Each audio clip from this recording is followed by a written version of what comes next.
Roll for Crit is made possible thanks to the support of viewers like you and our patrons on our Patreon page. You can become a patron for just $1 a month at patreon.com/rollforcrit.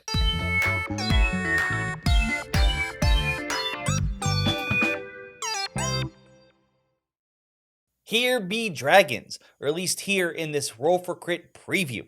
In this game, you will be exploring uncharted lands in order to gain wealth, reputation, and victory, and maybe try to defeat some monsters along the way, and even a big, bad, corrupted boss. Yeah, that's what it's all about. Each player will have their own special meeple, and you'll start on a center tile in the board, and from there you'll be moving out and expanding the map as things progress. On your turn, you will first travel in a direction indicated by your travel marker, which normally will be placed at the end of your previous turn.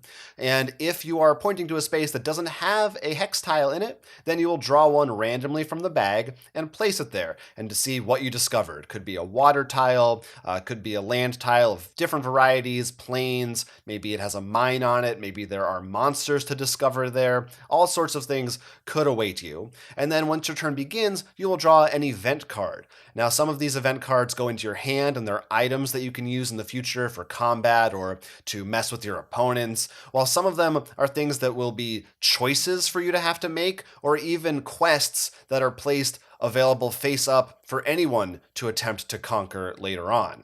Then on your turn, you will collect income. If you have any spaces where you've placed district cubes, those are areas that you have control of, and some of those tiles will give you income. You'll have different tracks at the bottom of your player sheet. They might give you gold, for instance, or influence, depending on what type of tile it is. And then you can interact with the tile itself that you're on. So sometimes this will be placing one of those cubes. You'll have to spend a couple of resources from your sheet, and that lets you upgrade your village, which is something else you can do on your turn. You can start building your own village. That will also generate some income for you. And throughout the game, the more cubes that you have on the map, the more you can upgrade that village. And each time you do, it's going to reward you with some victory points, as well as some other resources that you might be able to make use of. And that's probably one of the primary ways you'll be getting points to win the game. You might also be able to complete one of those quests on the side of the table. Maybe it told you to go to a specific type of tile or to find a specific type of monster and take it on. And that's the other big thing you can do on your turn is search for monsters. If you're on a tile that allows for it, you can roll, and on a roll of a 3 through 6, you will discover a monster of different strengths and you can try to take them on. At the end of your turn, you will place your travel marker once again to decide where off of that hex you're going to be heading next turn. So other people will have an idea of what you have in mind to try to get done next round. Normally you can only move one space at a time, but if you are moving into a water area from a harbor, or if you're on a series of plains tiles that are connected, you can move up to 3 spaces to go a little faster. However, keep in mind, if you enter an area that is controlled by another player's cube, then you have to pay them a toll of 1 gold. If you're going to conquer these lands, you're going to have to do a bit of fighting, whether it's those monsters that you discover along the way or other players. Now, this combat system is pretty simple. It's all about rolling dice. You'll usually have a number of dice to roll, starting off with 2, and your opponent will have some. If it's a monster, it'll be printed on their card, or if it's an opponent, they'll have their own stats. You'll roll these dice and compare values. Whoever has the higher one knocks a die off the other opponent. When someone is out of dice, the combat is over and they will take damage depending on the values on their opponent's side. Now, there are plenty of ways, obviously, to modify your stats here, whether it be from those event cards, or obviously the monster cards will have their own way to modify themselves, or you. But the main way you're going to affect yourself is through this skill tree. There are 4 branches on the skill tree.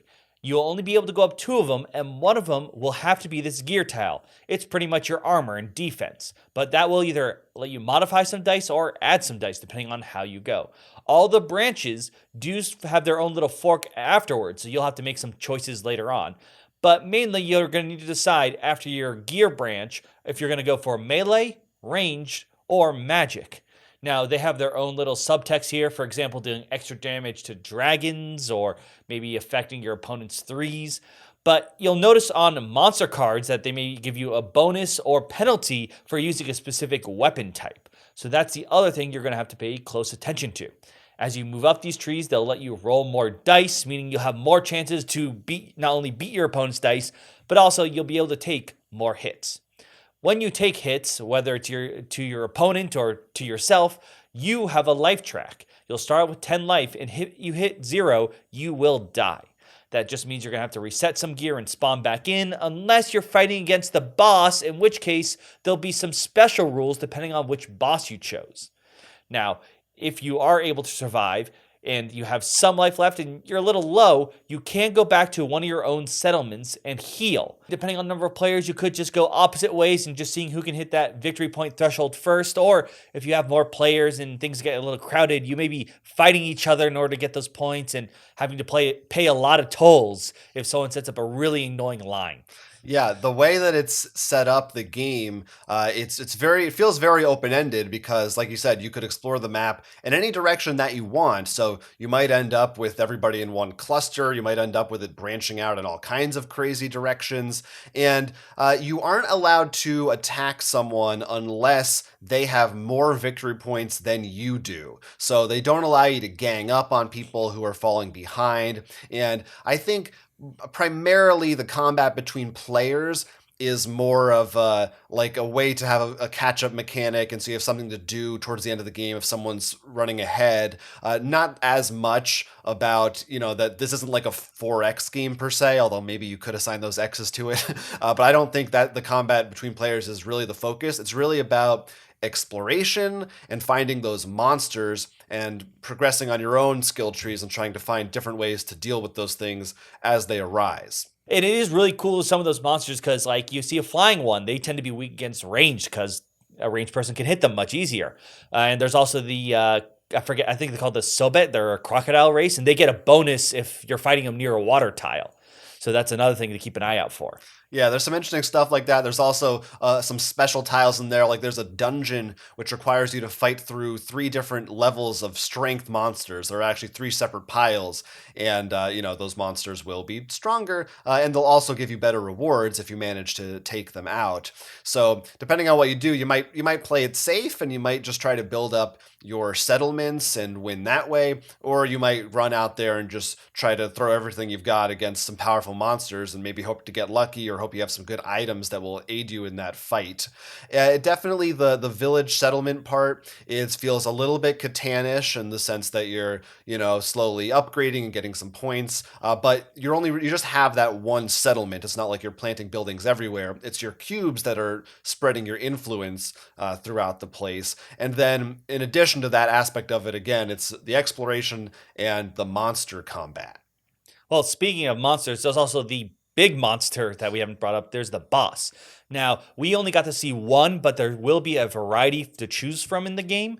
And the idea is they're almost this big looming threat that is on a timer for everyone. So you could go all not working with each other, all being angry and letting someone get really down low. But when that big boss hits, he starts corrupting lands, at least ours did.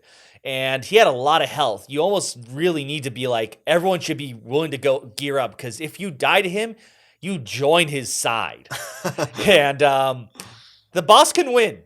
The game can end with the boss winning, so that's something to keep an eye out for. Yeah, and those corrupted tiles too, you'll lose health if you end your turn there. So if you take too long to win, this boss will come out and punish you and make everything crazy and more difficult for you, which is a fun thing. You can choose to play without the boss or with them. You can also choose what victory points total you want to play till. They recommend 5 or 10, but you could do whatever you want. And there is also a solo mode included, so you could just go in and level up yourself and explore in whatever way your heart desires. So some interesting stuff in there if you like sort of a kind of a dungeon crawler-esque experience, but with these like randomized tiles and hexes and relatively straightforward dice combat with some kind of classical fantasy designs, dragons, elves, that kind of a thing, goblins, what have you.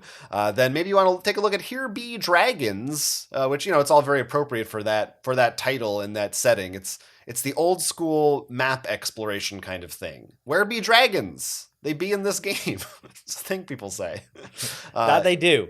Let us know if you're thinking of backing this. This is on Kickstarter right now, so go take a look. Until then, I'm Will. I'm Jonathan. And this has been a Roll for Crit preview. Never miss out by liking and subscribing, and you can also check out more on our Patreon. We're also on Facebook, Twitter, and Instagram, so follow us there.